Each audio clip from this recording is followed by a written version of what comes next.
Hola, buenas tardes a todos. Bienvenidos a la tercera y última clase del curso que titulamos De la polis griega a la comunidad organizada. Esta última va a tratar de la tercera posición, el zar nacional. Vamos a hacer un recorrido por los autores Clausewitz, Schmidt, Heidegger y para finalizar con Perón, por supuesto.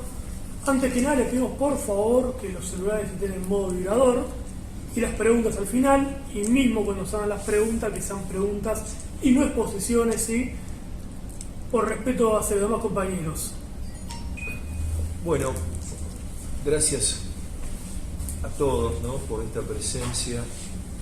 Gracias, por supuesto, a Lucas y a Alejandro por la invitación, y al sindicato que, como siempre, tan generosos son con los que trabajamos estas cuestiones doctrinarias y demás, que somos todos los que estamos hoy acá. Hoy es el último día de este curso breve de 3 clases, o 3 conversaciones, vamos a decir, porque esto de clase está bien, no está mal al principio, pero 3 conversaciones. Y por supuesto, en 3 conversaciones hay mucho tema por desarrollar y que queda pendiente, ¿no? Bueno, la idea es que el diálogo no se pierda, ¿no?, entre nosotros, por supuesto, y que viva, bueno, que se desarrolle, y aquellos que quieran ahondar en algunos aspectos que hemos trabajado con otros compañeros, bueno, siempre es bienvenido, de parte mía, discutir estos temas, conversarlos, no por un afán de discusión gratuito, que no lo tengo, créanme, ni mucho menos por un afán de poder en el sentido absurdo del término, en el sentido del régimen o el liberal del término, sino por un afán de verdad, de buscar la verdad y de contribuir a desarrollarla, que eso me parece que es lo más importante. La exposición de hoy es en relación a la filosofía política de la comunidad organizada del general Perón, y va a tratar, por supuesto, a estos autores que él mencionó y a muchos otros en el medio, no porque Perón necesariamente haya integrado a todos, sino porque lo que dijo tiene algo que ver con algún aspecto desarrollado o tratado quizás por alguno de estos autores. Yo traje unos apuntes, los traje siempre y nunca los usé. Hoy sí, porque me interesa especialmente ser, en la medida de mis posibilidades, fiel a la palabra de ese maestro de Argentina, que es el general Perón, ¿no? Y eso no siempre ocurre. Yo veo muchas veces, no soy el único que lo ve, lo vemos con algunos compañeros, que cuando se habla de comunidad organizada suele haber una confusión, o si se quiere una media verdad, ¿no? La comunidad organizada como un sistema de poder basado en la colaboración de clases, ¿no?, entre el capital y el trabajo, por ejemplo. Cosa que, por cierto, incluye eso la comunidad organizada. Pero si eso es la comunidad organizada no es nada, o es algo que ya estaba en el ambiente. La comunidad organizada es mucho más que eso, y el pensamiento de Perón es mucho más que eso, y voy a pasar a comentarlo. Ustedes saben, como una organización lógica del pensamiento de Perón, ¿no?, en su exposición, Perón, digamos, tiene una doctrina, hay una doctrina peronista. En rigor no hay una ideología peronista. Perón dijo en los 60 que había ideología, porque tanto lo jodieron con que, pero el peronismo no tiene ideología, señor, el marxismo sí tiene ideología. Bueno, mi ideología es esta, nuestra ideología es esta, la comunidad organizada, dijo Perón. Pero en rigor la comunidad organizada no es una ideología, es una filosofía de la praxis de los pueblos y del hombre, es algo mucho más profundo. y Perón los recontra sabía. Si ustedes se fijan, cuando él empieza a decir ideología, doctrina y teoría de la conducción como tres módulos del pensamiento peronista, cuando comienzan a decir que no tiene ideología el justicialismo, cuando era un mero hecho práctico, como si fuera una cosa, una debilidad de origen, ¿no? Lo cual es uno de los grandes méritos, es tener una gran filosofía, ¿no? Y no una ideología. Y entonces, lo primero es eso. ¿Cuáles son los libros pilares de ese pensamiento? Bueno, en conducción, ustedes saben, Apuntes de Historia Militar, ¿no? Y Conducción Política, serían los libros señeros, ¿no? En las formas de ejecución de la Revolución en Paz, que es la visión justicialista, Doctrina Peronista, del cual hay dos versiones, uno que se hace en el 45 o 46, Doctrina Revolucionaria, y otro que se hace en el 50, de haber sido más o menos, que es lo que nosotros conocemos como Doctrina Peronista, ¿no? Y Comunidad Organizada. Comunidad Organizada les voy a decir tres cosas de la comunidad organizada. Por un lado está el libro, si uno lo compra, está el libro de 23 capítulos, La Comunidad Organizada. Por otro lado hay un artículo de Perón que se llama Una comunidad organizada en política y estrategia, en los artículos que él firmaba como Descartes, ¿se acuerdan? ¿No? Y por otro lado está el discurso de Perón en Mendoza. Ese discurso va del capítulo 17 al final del libro, que creo es el capítulo 22 o 23, 17 al 23, con una parte que no suele estar, donde él dice que Alejandro, el más grande general de todos los tiempos, había sido discípulo de Aristóteles, y algo desde que supe esto, dice Perón, asocié mi profesión de soldado y conductor con la profesión de filósofo y la condición de filósofo. Sabía que algo tenía que ver, ¿no? Y en rigor en YouTube lo bajó de Rensis, o lo puso de Rensis, no sé hace cuánto tiempo, pero yo lo he escuchado varias veces, lo tengo al disquete, y por distintas tradiciones de investigación y demás, ese texto claramente lo escribió Perón, el que él leyó. El bobo de José Pablo Feynman dice que lo escribieron Nimio de Anquín, que era fascista, y Astrada, que se hizo comunista un mes después.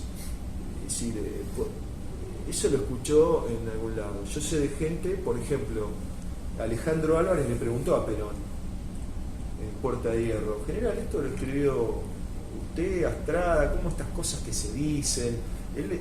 Y esto me lo contó Alejandro Álvarez en el año 95. Y le dijo: ¿qué están buscando?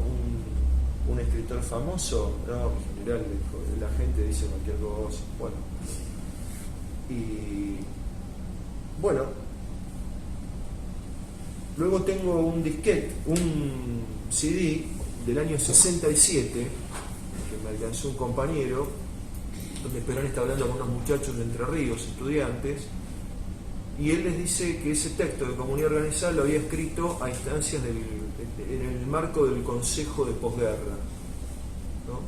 Y lo mismo averigüé de boca de Julio González, compañero hace unos cuantos años, estuve en su casa, en Floresta, y me dijo que eso ya estaba, porque él participó del Consejo de Posguerra, que lo integraban 300 personas, no lo integraba un equipo de 5. Pero claramente es el pensamiento de Perón. Por supuesto que el resto del texto es posible que, algunos otros hayan metido mano, y Perón dejaba. ¿Por qué? Porque el pensamiento que pone en movimiento Perón es un nous, que es un nos, digamos, una inteligencia, en sentido griego, que al mismo tiempo es una inteligencia comunitaria. No es para ganar derechos de autor, no es para lucirse. Es un pensamiento que por eso el general jamás cobró un peso de todo lo que vendió de sus libros, nunca. A diferencia de Hitler, que se hizo millonario con Mi Lucha, no sé si lo sabían, millonario se hizo.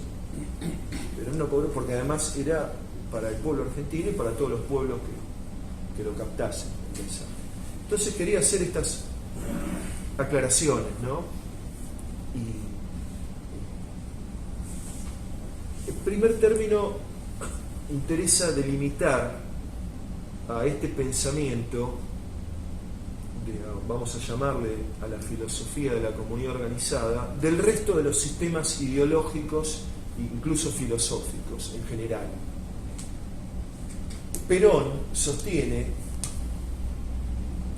que no la dedujo de una idea y de otra idea y de otra idea, sino que la leyó en el ser del pueblo.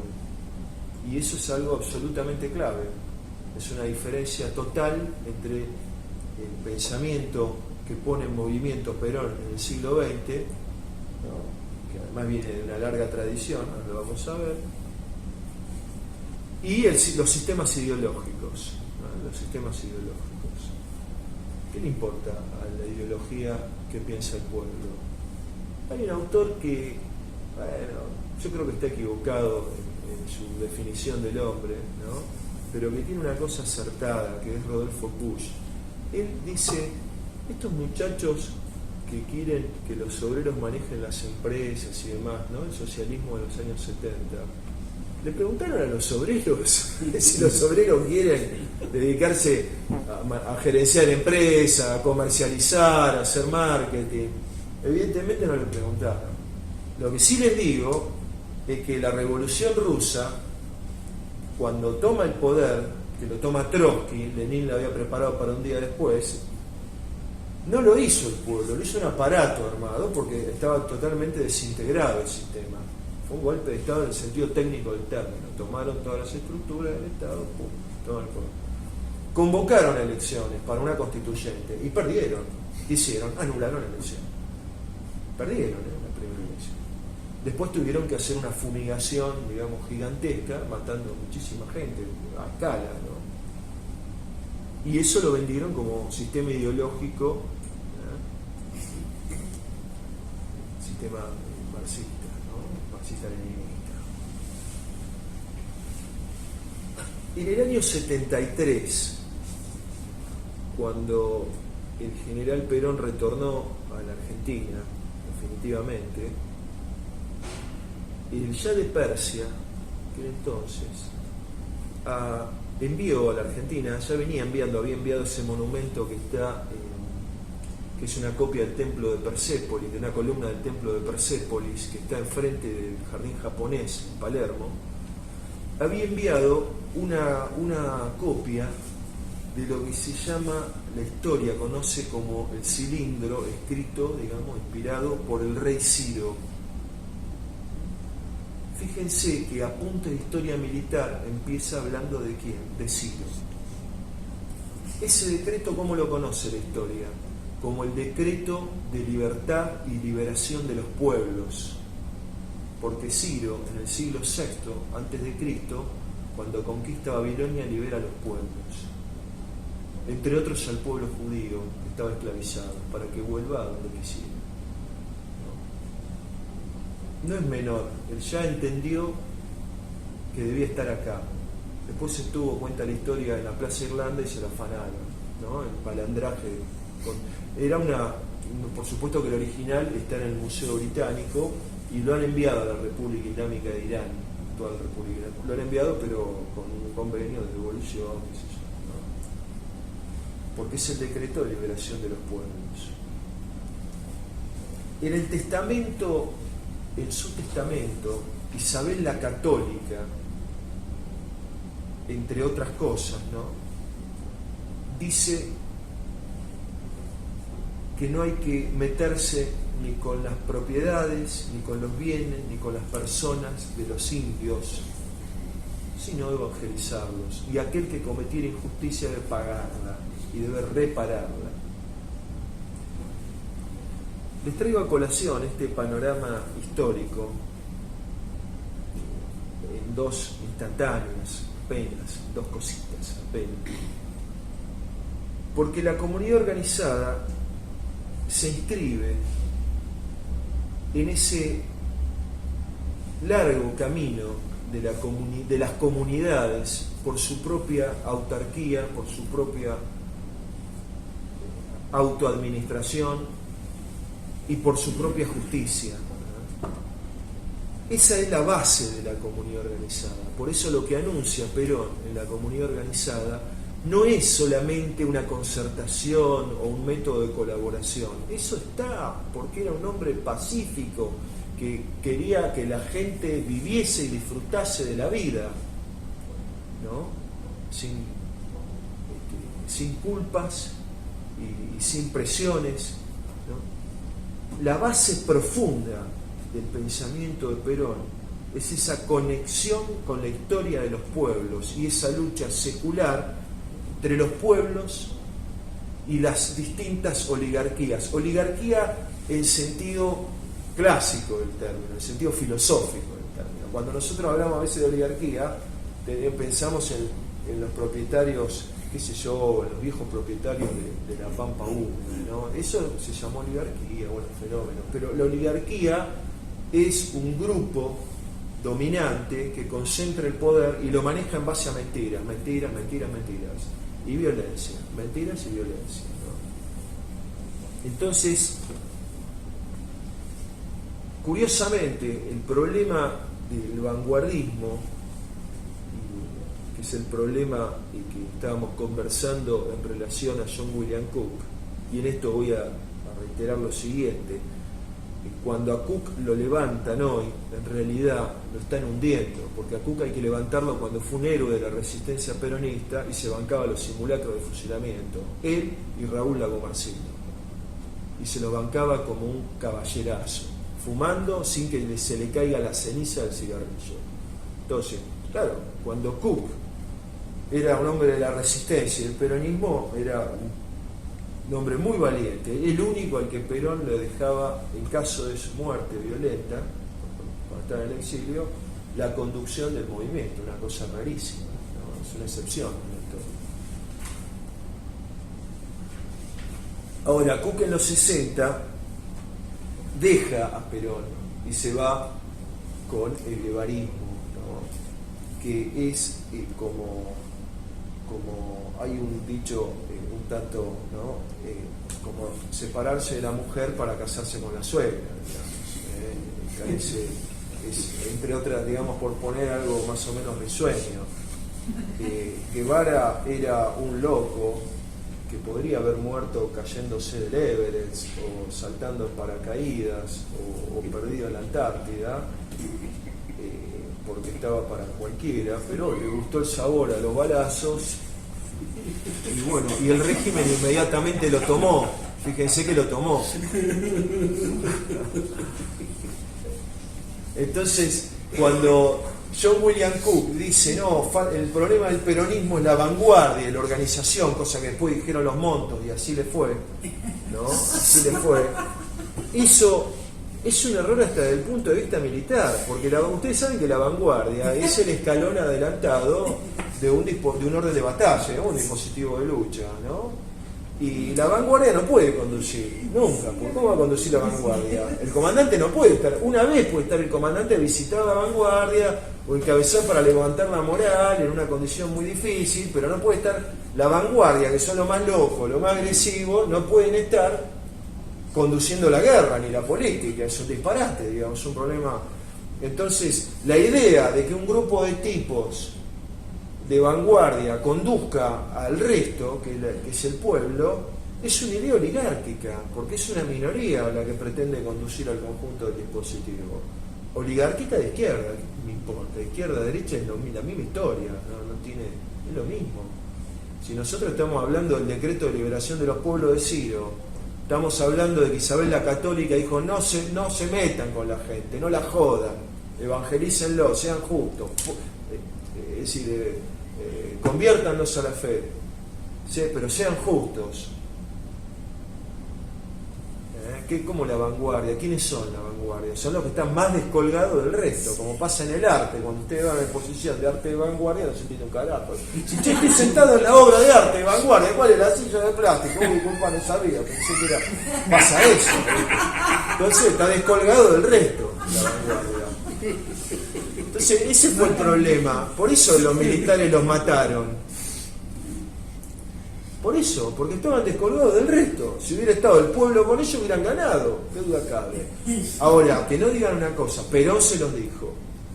Pero se los dijo a ellos, se lo dijo a Luis de la Puente Uceda, peruano también, que también murió. Le dijo: el ejército nos va a hacer pelota, ustedes no pueden hacer un grupito para ganar al ejército, va a ser mierda. Estaban bien advertidos, ¿no? Y contra todas sus advertencias después lo levantan la acusación: Perón no sé qué. No, ustedes provocaron al monstruo y el monstruo los aplastó, ¿no? Esa es la realidad, triste realidad, porque en el fondo hubieran merecido un juicio justo, etcétera, ¿no? Eso está claro. Muy bien. Entonces el primer elemento es salir y el logro más fuerte, o uno de los logros fortísimos de Perón, es romper el sistema ideológico. Por eso al peronismo de aquel entonces se sumó gente que procedía de la izquierda persistente y de la derecha persistente, por usar esos términos. Se sumaron socialistas, se sumaron anarquistas, se sumaron conservadores. Santa Marina era colaborador de Perón en la Secretaría de Trabajo y Previsión. La familia dueña de todo Montegrande, de todos los campos de la zona sur. Lo convenció y trabajó muy bien, según cuenta el general. Se sumaron conservadores, se sumaron fascistas, se sumaron todo, cada uno con su bagaje previo. Pero lo que tenían que entender es que Perón estaba dando vuelta la pauta de pensamiento y la pauta de la conducta, que es romper el sistema ideológico. No es que tengo un conjunto de ideas y los meto en una realidad. No es así. Y vamos a ver en qué sentido no es así. El realismo de Perón no es el realismo que se atribuye a la Escuela de Relaciones Internacionales, por ejemplo, de Morgenthau, ¿no? Que dice uno de sus 6 principios, ¿no? El interés nacional definido como poder, la búsqueda del poder. No es el realismo en el sentido de Maquiavelo, no es ese realismo político, es otra cosa. Y además lo dijo, en general se aclaró, es decir, por si hacía falta, lo dijo. Él dijo: nosotros no somos realistas en filosofía, pero somos justicialistas. Es decir, no buscamos acrecentar el poder por el poder, sino promover la justicia. Ahora, esto no significa que Maquiavelo no tenga, como dijimos el otro día, cosas útiles, observaciones inteligentes, tácticas, de tipo político, que puede ser la inspiración. La tesis de fondo de Maquiavelo es que el príncipe es un tirano y eso vale, es lo que los clásicos llaman un tirano, y Maquiavelo lo oculta. Por eso pone a la virtud, como dijimos, ¿no? Habla de la crueldad de Aníbal y otras virtudes. Entonces eso es tiranía. Entonces es el poder por el poder. Y esa no es nuestra escuela, esa es la escuela de Stalin, esa es la escuela de los locos, no es nuestra escuela, el poder por el poder. De hecho, el otro día charlábamos de 3 o 4 finos ejemplos en los que Perón no quiso el poder por el poder. Por ejemplo, él se opuso al alzamiento militar del general Valle en el año 56. Por supuesto que lo levantó como un mártir de la causa, es decir, con todos los honores, pero no estaba de acuerdo en recuperar el poder. Incluso en el operativo Retorno, fallido, del año 64, Perón no volvía al poder. Ilia recién estaba empezando, no volvía al poder. No es que venía para derrocar a Ilia. Algunos habían planificado una cosa un poco loca y juvenil, digamos que era el plan basado por un coronel griego, Cabras, ¿no? Es decir, no era la cosa el poder, como le dijo Farrell también el 17 de octubre del 45, a ser el presidente. No, es el poder por el poder. Es el poder con un cierto nivel de práctica popular y de organización popular, de orgánica popular. Si no, ¿qué hago con el poder por el poder? Para eso me voy al llano y lo organizo a lo popular. a la clase trabajadora, Perón le habló a toda la comunidad, lo que pasa es que solamente le respondió bien la clase trabajadora en el año 44, 45. La burguesía dijo, no, este es un loco comunista, no lo entendieron. ¿Cómo va a ser comunista? Perón nacionalizó a la clase obrera argentina profundamente, la reconcilió en la profundidad de su ser con la historia de la patria. Si no hubiera sido por él, la clase obrera argentina sería una clase, bueno, no sé, uno no sabe, pero continuando lo que estaba, hubiera sido comunista, socialista, anarquista o nada. Que es lo que pasa a los costados. Si ustedes van a Uruguay, van a Chile, van a los países vecinos, o van a Francia también, la clase obrera es comunista o socialista. Ahora está cambiando, ahora está cambiando, ¿no? Pero bueno, porque ya también la clase obrera como está muy debilitada en la medida que la sociedad industrial ha ido cambiando. Pero es un muy buen aporte. Entonces, continuando con estas aproximaciones sucesivas, ¿no?, al pensamiento de Perón, la operación de ruptura del sistema ideológico es, para los que tienen el gusto por la filosofía, la diferencia entre la teoría de las ideas, ahora paso mínimamente a explicar lo suficiente para que me pueda expresar adecuadamente, la teoría de las ideas de Platón y la teoría de Aristóteles. Para Platón, que era un genio, maestro de Aristóteles, lo verdaderamente real eran las ideas, pero no las ideas en el sentido de las que nosotros tenemos en la mente, sino ideas que estaban, bueno, en un mundo inteligible, que no era este mundo. No era este mundo. Este mundo era una especie de imitación de esas ideas, ¿no? En cambio, para Aristóteles, que era el discípulo, pero que aclara una famosa frase, la dice Aristóteles: soy amigo de mis amigos, pero más amigo soy de la verdad. Las ideas no están fuera del mundo, están en el mundo, y lo que hay, como nosotros somos seres humanos, somos seres finitos y tenemos aspectos divinos y aspectos materiales, ¿no? Nuestra condición humana es esa. Lo que hay es una confusión. Creemos que las ideas son el punto de partida que se aplica cuando se desarrolla una práctica, y en realidad las ideas no están afuera para ser aplicadas. Las ideas son resultado de la abstracción que hace la mente de algo que está en la realidad. Está en la realidad. Por ejemplo, la virtud de la justicia se entiende porque hay hombres justos. ¿Sí? Aristóteles. Si no hubiera hombres justos, no existe la virtud de la justicia. No es que está la virtud dando vuelta por ahí y hay hombres que se le parecen. No, hay hombres justos. Entonces voy diciendo, bueno, este hombre es justo, este otro.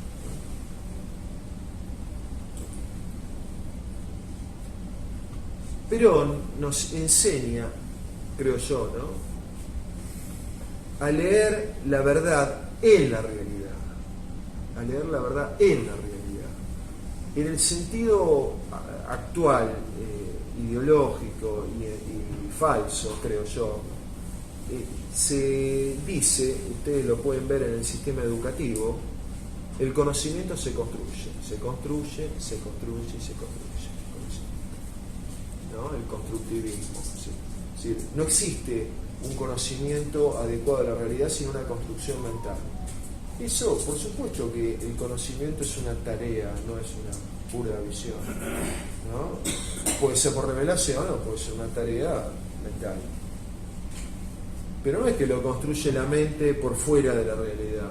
La mente lo que hace, dice Aristóteles, es en su trabajo, ¿no?, la mente o el alma, es reflejar eso que está fuera, esa realidad, ¿no? Y por abstracción, tener ideas. ¿Qué es la idea? La idea es la forma, la esencia, la estructura de eso que está fuera. Entonces la verdad de Santo Tomás es la adecuación de la mente a la realidad. La adecuación de la mente a la realidad. La verdad, dice la tradición tomista, especulativa. Y la verdad práctica, y esto es muy interesante, lo habíamos hablado en la primera exposición, la verdad práctica tiene dos dimensiones, dos versiones posibles, distintas y complementarias. Una primera sostiene que es alinear la voluntad con el principio de la acción, que es el fin de la conducta. Alinear la voluntad con el fin de la conducta. Decimos, vamos a hacer tal cosa, y la voluntad, como querer, lo impulsa y lo hace. Pero hay otra versión que dice, que es complementaria, pero que está en Santo Tomás, que la verdad práctica, la verdad del político, la verdad del técnico, la verdad del artista, es la conformidad de la realidad con el principio de la conducta del que actuó. Que la realidad diga, sí, esto está bien, pero es la realidad la que lo dice. Por eso el general Perón dice, la única verdad es la realidad. ¿Sí? Porque la realidad es la que dice y muestra a través de la historia de la realidad como historia de la manifestación del ser, es la historia de la verdad, en este sentido profundo. Los sistemas ideológicos lo que buscan es subsumir a la realidad en un conjunto de categorías falsas construidas por ellos y triturarla. Como la realidad no se adapta a eso y lo rechaza, ¿cuál es la respuesta? La violencia. Matar gente. No, en realidad esto no alcanza porque hay que matar a estos tipos. ¿Cuántos son? Son Ucrania completa. Bueno, matamos 5 millones de ucranianos, ¿no? Eso tal es más o menos. Bueno. Cuando Perón en el 55 decide no hacer la guerra civil, es por este concepto. Le digo concepto como una degradación, es por esta verdad profunda. Él no vino a desarrollar una masacre a partir de una ideología. Vino a extraer, vino a extraer una realidad, ¿no? De esa realidad una verdad, y esa verdad devolverla a través de una práctica política, ¿no? Entonces, el sentido filosófico de comunidad organizada, vamos entrando, si ustedes ven del capítulo 17, ahí se desarrolla una cuestión capital en esto. Perón está analizando cómo vive la persona individual, humana, los distintos sistemas. Eso lo hace en todo el libro, pero tiene alguna concentración en ese capítulo. Porque lo único real es el individuo humano concreto. El Estado existe, claro, pero ¿qué es? ¿Un ser vivo, un leviatán que está caminando, Godzilla? El Estado es una unidad de orden, la hacen las personas. Ahora, ¿cuál es la trampa ideológica? La trampa de Maquiavelo, la trampa de Hobbes, la trampa de Lenin, ni hablemos, la trampa de Hitler, la trampa de Hegel, de todos los estatismos y los pensamientos oligárquicos, es hacerle creer a la gente que el poder es de arriba abajo. El poder nunca es de arriba abajo, el poder siempre es de abajo arriba. El problema es que invierten el sistema y confunden a la gente, y así la dominan. Y el general Perón lo dice y lo develó toda su vida. Cuando se corren las personas, cae el sistema. ¿O cómo cayó el comunismo? Con sus arsenales nucleares y qué sé yo. Cuando la gente hizo un pasito al costado, se desplomó. ¿Cómo cayó el régimen oligárquico argentino en el año 43? ¿Por los militares? No. Militares hicieron un golpe que podría ir a cualquier lado. Tuvieron buena voluntad y nos levantamos. Pero si no hubiera sido por la política de Perón, no hubiera caído. El sistema oligárquico, digo, argentino. Porque Perón mostró eso. Y toda su vida mostró eso. Que el poder, como lo había mostrado Francisco Suárez, siempre está en la comunidad. Procede de Dios, pero está en la comunidad, siempre. Ahora la oligarquía les dice que no. Dice, no, ustedes son una manga de giles, están nosotros. Los corre, por eso desplazan a las poblaciones, los matan. Por eso les cito el decreto de Ciro y el testamento de Isabel la Católica. que los pueblos hagan su vida. Y Perón, ¿qué dice? En una comunidad organizada, en el artículo: gobierno centralizado, dedicado a la concepción y a la planificación. Estado descentralizado, pueblo libre, pueblo libre, pueblo libre. No se metan con la libertad del pueblo. Ese es el mensaje frente a los sistemas ideológicos. Y ahí la gente de buena voluntad se sumó masivamente. Ahora, una cosa es sumarse y otra cosa es entender el significado profundo, que es lo que es tarea nuestra, porque pasó por Argentina algo muy grande. Por eso hoy, por ejemplo, en todo el mundo se habla de populismo, y todos dicen, bueno, el fenómeno, el primer populismo que tomó el poder es el peronismo. Yo haría una corrección, diría que fue el primer movimiento comunitario desde, bueno, los comuneros de Castilla, los comuneros de Aragón en la Edad Media, no confundir Edad Media con el ancien régime o el antiguo régimen, que era la monarquía ilustrada centralizada, ¿no?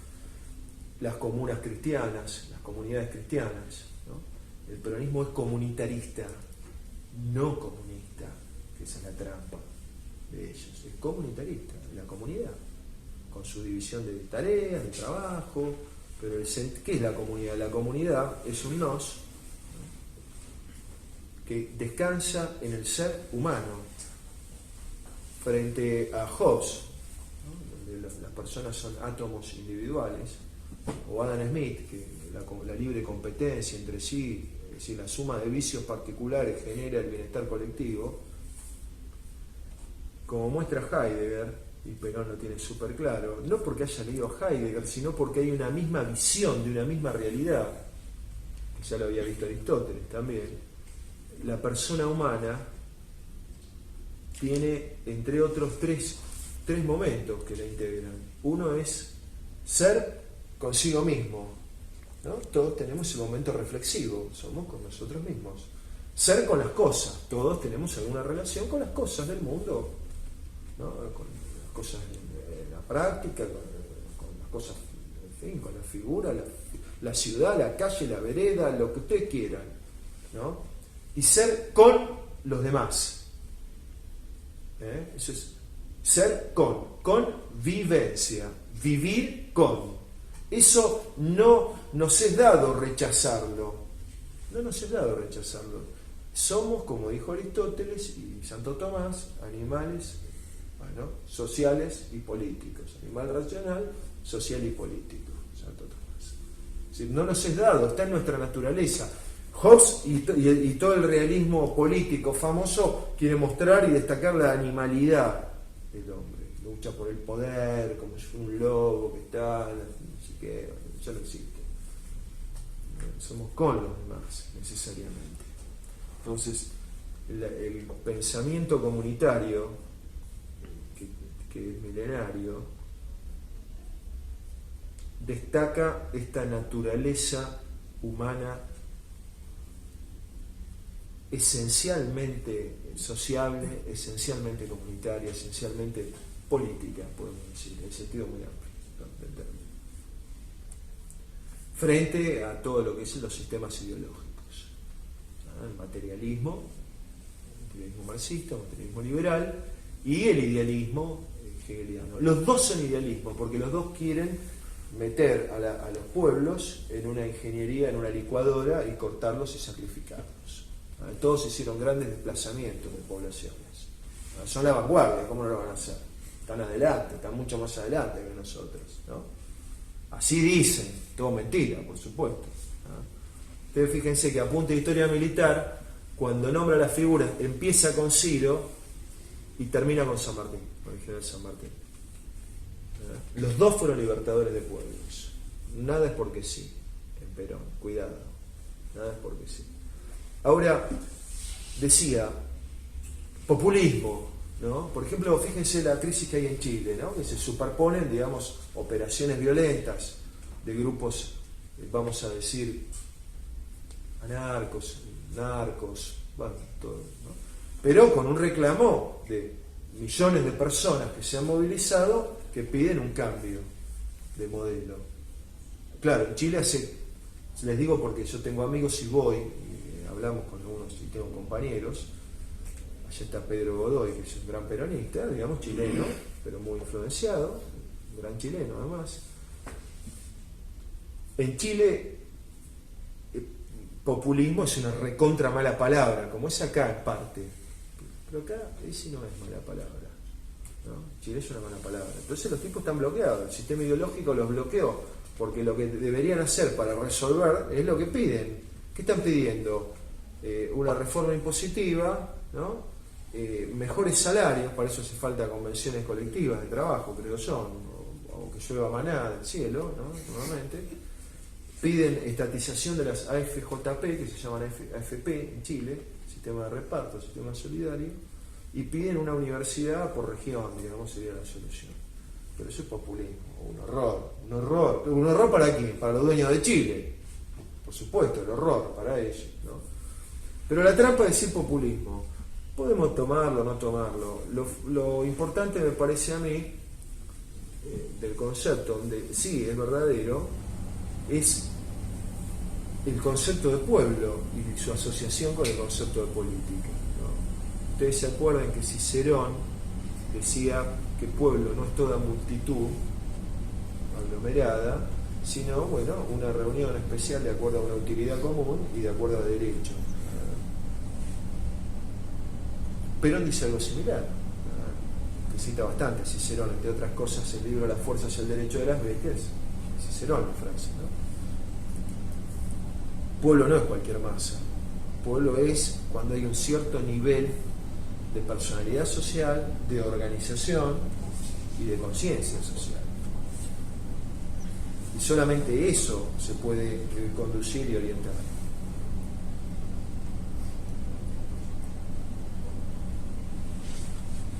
Ahora bien, Cicerón, ¿no? Decía, res publica, res populi. República, cosa pública, cosa del pueblo. Por supuesto que en Roma el pueblo no era todo, pero bueno, el concepto está. Después se puede desarrollar y Perón señala, la revelación cristiana es la que incorpora a todos dentro de los moldes que habían pensado los griegos y los romanos para unos pocos. Los romanos un poco más amplios, ¿no? El griego chiquito. Pero la revelación que asumimos plenamente a todos se incorpora. Y los moldes sirven con los cambios del caso. Res publica, res populi. Es decir, pensar la política sin pueblo es como pensar el agua sin hidrógeno. ¿Qué es el agua sin hidrógeno? Sí. No, disparate, digamos, ¿de qué estamos hablando? Entonces, ahí está, yo ni discuto porque no me tomo el tiempo, ¿no? El tiempo ustedes saben que vale muchísimo, vale la vida porque no se paga el tiempo, nadie lo puede comprar, ¿no? Pero los tontos, que son los nacionalistas argentinos, algunos, no todos, dicen, no, el peronismo no me gusta el populismo. A ver, si hablan de Cristina, de eso es opinable, a mí no me importa esa discusión. Estamos hablando de esto, de comunidad organizada. ¿Lo que se creen? ¿Que existe la Argentina sin el pueblo argentino? ¿Que es un espacio geográfico vacío? ¿Que están locos? ¿Están mal de la cabeza? Como dijo Perón, dice, no, están los que dicen, no, a mí me gusta la obra de Perón, pero no Perón. Perón decía, bueno, son como los que dicen, me gustan los goles de Pelé, pero no Pelé. ¿Por qué? Porque era negro Pelé, ¿no? Entonces, bueno, nosotros podemos hablar de la patria, podemos hablar de la justicia, podemos hablar de un pueblo argentino que durante muchos años se alineó en su propia dignidad, en su propio bienestar, para hacer grande a la Argentina y grande a América, y en contra del marxismo y en contra del liberalismo, por la obra que hizo Perón, digamos. Entonces, no es porque sí, no la hizo un tonto. ¿Qué creen? ¿Que lo hizo un tonto? No lo hizo un tonto. Ahora, cuidado, el arte de Perón, como él mismo lo dijo, y se los insisto, no fue pensar una ideología en su casa, eso lo hace cualquiera. El arte fue reconocer los principios ahí, en ese pueblo, levantarlos, transformarlos en doctrina y devolvérselo. Ser un intérprete, punto, de esa vida popular. Por eso nosotros no podemos pensar la realidad por fuera de una decisión personal profunda de ser en el pueblo. Ser en el pueblo. Heidegger tiene un trabajo sobre esto. Se llama Lógica. El texto el título no tiene nada que ver, digamos, pero es un gran libro. Y Perón siempre insiste en esto. Ahora, cada uno vivirá a su modo, que es ser en el pueblo. No es que todos tenemos que ser hinchas de los mejores clubes de fútbol, de River y de Tigre, por ejemplo. Cada uno hará lo que quiera, digamos. O no le gusta decir, no importa, eso, la costumbre no tiene nada que ver, pero no dice qué es lo que debe hacer, ni es un tipo, pero de algún modo cada persona identifica qué es ser en el pueblo. Es decir, que es adherir profundamente y vivenciar en lo profundo del alma la historia del pueblo argentino, la guerra de la independencia, Juan Manuel de Rosas. Juan Manuel de Rosas, quien libertó a los esclavos con un decreto. Juan Manuel de Rosas. Hay un solo historiador que lo dice, que es un historiador de La Plata, nacionalista. No me acuerdo, Araujo, Díaz Araujo. Él lo muestra. Juan Manuel de Rosas, el tirano, por supuesto. ¿Tirano para quién? Para los esclavos no era el tirano. Por eso la matanza se llama la matanza, porque mataron a quién, mataron a los negros. Una gran matanza de negros que eran rosistas. Después de la derrota de la batalla de Caseros, los corrieron hasta y los mataron. De ahí el nombre, ¿no? Entonces, esa es la línea profunda, donde la comunidad organizada lo que hace es darle forma a eso. Y Perón, que va entendiendo la época, va entendiendo no los principios en un pizarrón, eso hubiera sido ideología, que es el problema de confundir los planos, ¿no? Eso hubiera sido ideología. Él lo que va haciendo es la lectura de los principios de la justicia, de las sagradas rebeldías, a través de la historia y en los cambios de paisaje histórico, como dice Comunidad Organizada. ¿Qué es el cambio de paisaje? El cambio de la imagen del mundo. No es lo mismo la polis griega que el mundo contemporáneo, donde está la técnica moderna, cosa que vieron al mismo tiempo Junger, Heidegger, Carl Schmitt, y en el mismo sentido, eso sí, lo vieron en el mismo sentido, ¿no? Y Perón lo ve en la Comunidad Organizada. ¿Qué queda de la verdad humana en este mundo, ¿no? El mundo de las bombas atómicas, el mundo de la técnica, dice el rascacielos, del transatlántico, hoy diríamos de las redes, de internet, de esto y de lo otro, de la robótica, etcétera. Y sobre todo dice no, porque hoy la política cambió, esto pasa por las redes sociales. ¿Qué pasa? ¿Qué pregunto? ¿En la guerra de la independencia había redes sociales? No. El 17 de octubre había Facebook, WhatsApp, no. Dice no, porque la crisis, claro, porque ¿qué hace el resto? ¿El resto miente? Porque hoy América, nuestra América, el resto de la América sajona, no tiene nada que ver con nosotros, hay una especie de ola popular en todos lados, contra las élites de izquierda y de derecha, contra las dos, de izquierda, derecha, por poner, digamos, un título. Pero, bueno, por supuesto que hay operaciones cruzadas, geopolíticas, se juega todo en este contexto, pero no hay duda que hay elementos populares muy grandes protestando en Ecuador, Chile, Bolivia, bueno, Venezuela, que ya está bastante aplastada, sino en los mismos países donde fue, como dijimos, la guerra de la independencia. Ahí se originó y ahí vivió. En Perú fue de afuera, trajeron de afuera, Paraguay ni hablemos, se sustrajo porque eran independientes, digamos, a su modo, ¿no? Pero curiosamente en esos mismos países, ¿no? Entonces, en la visión de comunidad organizada no hay política sin pueblo. Entonces, lo que está marcando Perón es, por un lado, la destrucción del sistema ideológico y la develación de la estructura del poder. ¿Qué es develar la estructura del poder? Es mostrar, primero, que el poder es de abajo arriba, y segundo, que el poder no es cualquier cosa. El poder es sobre todo orgánica, organización en el sentido en el que están involucradas las personas, en el que el logos, ¿no?, es un nomos, una ley de la conducta. Cuando se organiza la clase trabajadora, cuando se organiza el empresariado, cuando se organiza el Estado, cuando se organizan los bancos, cuando se organiza toda la comunidad argentina, el poder se le arrebata a los oligarcas de este mundo con esa sola tarea pacífica. ¿Quién cree que metiendo una bomba van a quitarle el poder a quién? A los bancos. Metiendo una bomba, pero los bancos te van a dar la guita para que metas una bomba. O secuestrando a un empresario, o matando a un policía, o haciendo cualquier cosa. Todo pavadas son esas. El poder es un problema, el poder está en la comunidad.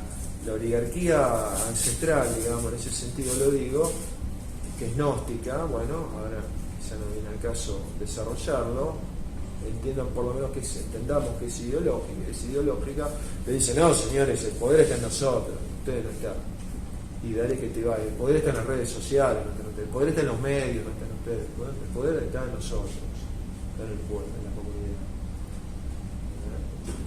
Ahora, no es un problema de tomar conciencia, tomo conciencia y me voy a dormir, no, es un problema de desarrollar la orgánica, la organización, la cosa concreta. Eso pacíficamente le arrebata el poder a todo el sistema. Por ejemplo, el sistema financiero especulativo, la usura. Ustedes saben que los bancos con un encaje, con un depósito de 100 y un encaje de 10 prestan 1000. Pero no cobran solo 1000, cobran además los intereses contra usura, ¿no? Develar ese mecanismo se hizo claramente, ya lo hacían los escolásticos, lo hizo Federer en el siglo XX, y lo entendieron varios, los buenos y los malos lo entendieron. Uno de los que lo entendió también fue Perón. Entonces, ¿qué hizo? Nacionalizar el Banco Central. ¿Por qué se da cuenta Perón? Que la famosa independencia del Banco Central, que lo maneja ¿quién? La Bolsa de Londres, la banca británica. Hoy día otros quizá mezclados, ¿no? Los británicos, ¿no? Otros están todos coludidos, 2 o 3 grandes bancos. Entonces dice, no, pero por favor, tiene que ser independiente. El Banco Central que regula la moneda argentina, ¿quién lo va a manejar? Fíjense el listado de quienes la maneja hoy día. Con el gobierno de Macri. A ver, ¿en qué bancos trabajaron? Ahí está. Entonces, ahora, medidas aisladas sirven. Pero cuando hay orgánica, cuando está todo en un grado suficiente, que no debe ser necesariamente la totalidad, pero en un grado suficiente, como diría Hilary Belloc, en un número determinante, cuando hay orgánica, la comunidad reasume el poder que siempre le perteneció y corre al poder que se le mete, que se le infiltra en el sentido acuoso del término.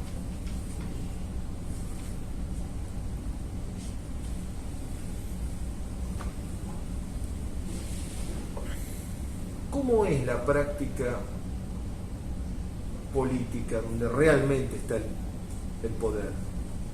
La política es acto, acción, ¿no? Como lo vio Aristóteles, lo vio Spengler, lo vio Perón, ¿no? Ejecución, decía Perón. Acto sencillo, todo de ejecución, citando a Napoleón. Los escolásticos, basados también en Aristóteles, pero bueno, con algún trabajo, hablan del ciclo del acto voluntario. ¿En qué consiste el ciclo del acto voluntario? En 3 pasos, ¿no? Primero es una intención de fines, tengo estos fines. Segundo, una deliberación de medios, discutamos en torno a los medios cómo hacemos para ese fin. Y tercero, propiamente el acto, la resolución, que los escolásticos le llamaban imperio. Ahora, el acto es la clave que hace que aquella deliberación de medios y aquella intención de fines tengan terminalidad, si no hubieran quedado en la nada. ¿Cómo puede quedar en la nada una conversación en un bar o algo así? El acto es la clave. ¿Qué hace el régimen liberal? ¿En qué sentido nos miente profundamente? Mostrando el tema del debate, ¿no? Ya Carl Schmitt, y ahí sí le doy la derecha a Carl Schmitt, lo vio en el libro El parlamentarismo. Él dice, estos tipos debaten, pero debaten por manería, porque los tipos están coludidos. ¿Cómo? En las comisiones, que es donde se arreglan las cosas, ¿no? Y en los corrillos políticos y qué sé yo qué. Entonces, en todos lados hay debate. Ustedes saben, los medios debaten, participan del debate. Esto es una mentira, es una mitología. Por ejemplo, ¿quién debatió? ¿Quién debatió endeudar a la Argentina? Nadie. Yo les voy a decir una cosa, nadie en principio, pero alguien hizo este ciclo de acto voluntario, alguien tuvo la intención, alguien discutió el medio y alguien tomó la decisión. ¿Lo hizo ante el público? Ante el público no se hizo. Se hizo en cenáculos muy cerrados. Entonces nosotros nos enteramos del hecho, cuando el hecho estaba en la tierra. Entonces, ahora las comunidades tenían este acto. Esto se llamaba históricamente Bulelsis, ¿no? Bueno, los consejos comunitarios. ¿Cuál es el problema que está planteando Perón en Comunidad Organizada, en la hora de los pueblos, en sus miles de discursos, en sus libros? Todo su mensaje profundo, comprender que este régimen demoliberal no puede ser bombardeado, destruido con una dinamita, eso es una estupidez, pero que es una mentira organizada, que hay que seguirle el cuento, pero que hay que desarrollar el pasaje de esa fantochada del debate a la reabsorción por parte de la comunidad del proceso del acto voluntario. Por eso Perón dice: ver, base para apreciar, apreciar, base para resolver, resolver, base para actuar. Y la democracia es lo que el pueblo, aquello que el pueblo quiere. Punto. Es decir, toda la estrategia de Perón es el pasaje, es la transformación por sustitución de la democracia liberal a la comunidad organizada a través de la reabsorción de esta conducta donde la gente decide, donde el pueblo decide, delibera y decide y actúa en consecuencia. Es decir, eso es arrebatar el poder, no conquistar la Bastilla o no sé qué, esas cosas, o quemarla.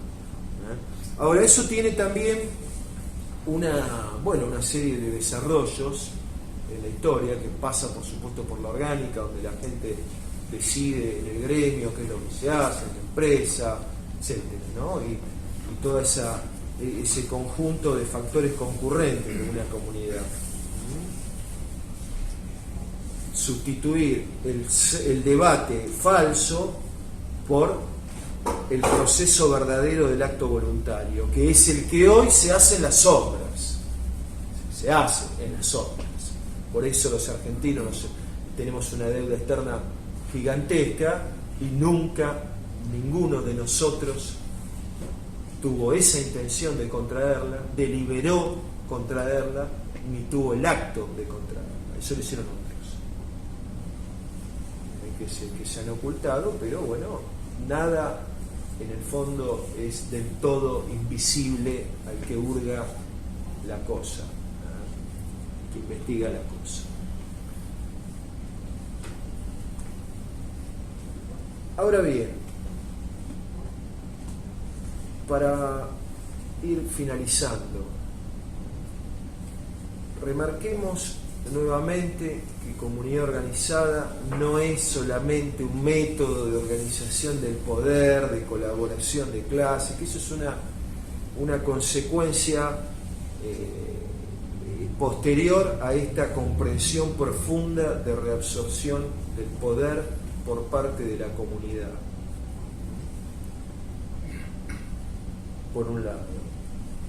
Ahora, ¿cuál es la función del militante político, del cuadro político, del conductor político? En esto hay que ser quizá,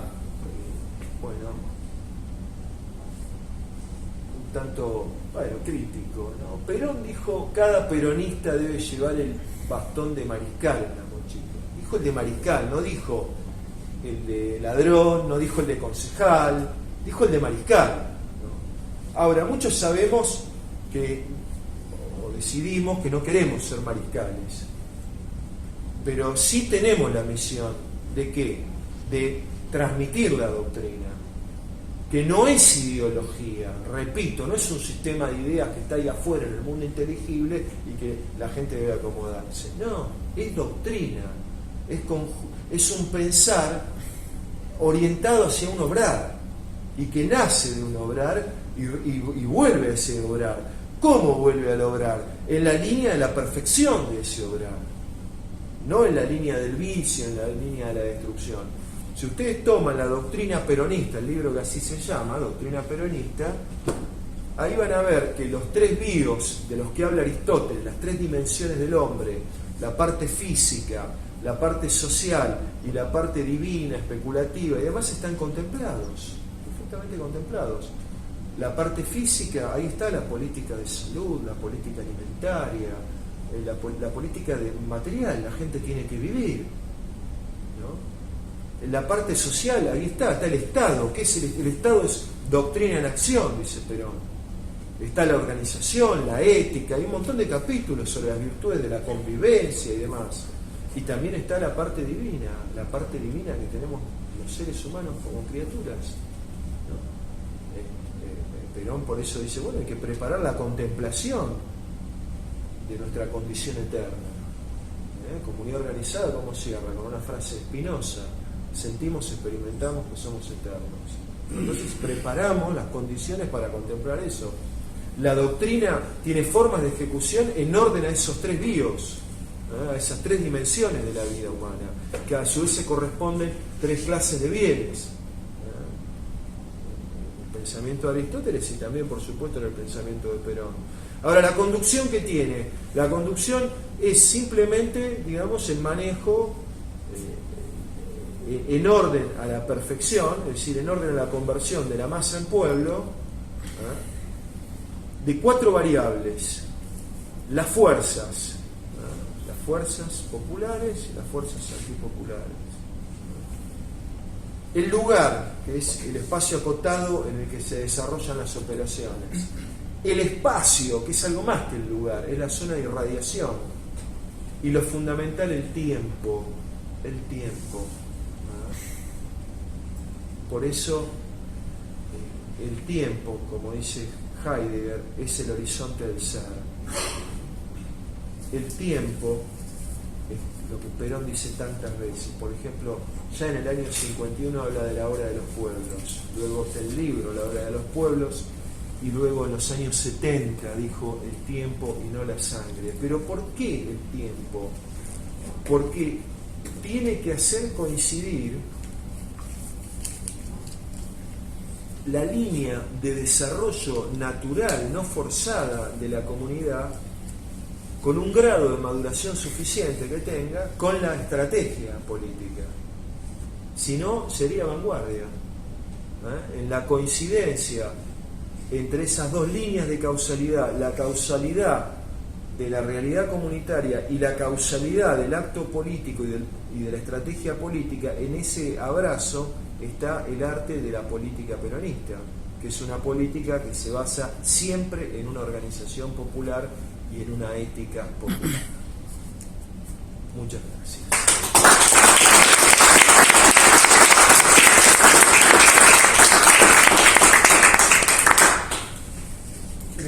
Vamos a pasar con las preguntas, ¿sí? Como todos saben, igualmente antes, para dejarlo después y no finalizar mejor dicho, este evento, curso político de filosofía política, mejor dicho, ha sido organizado por Causa.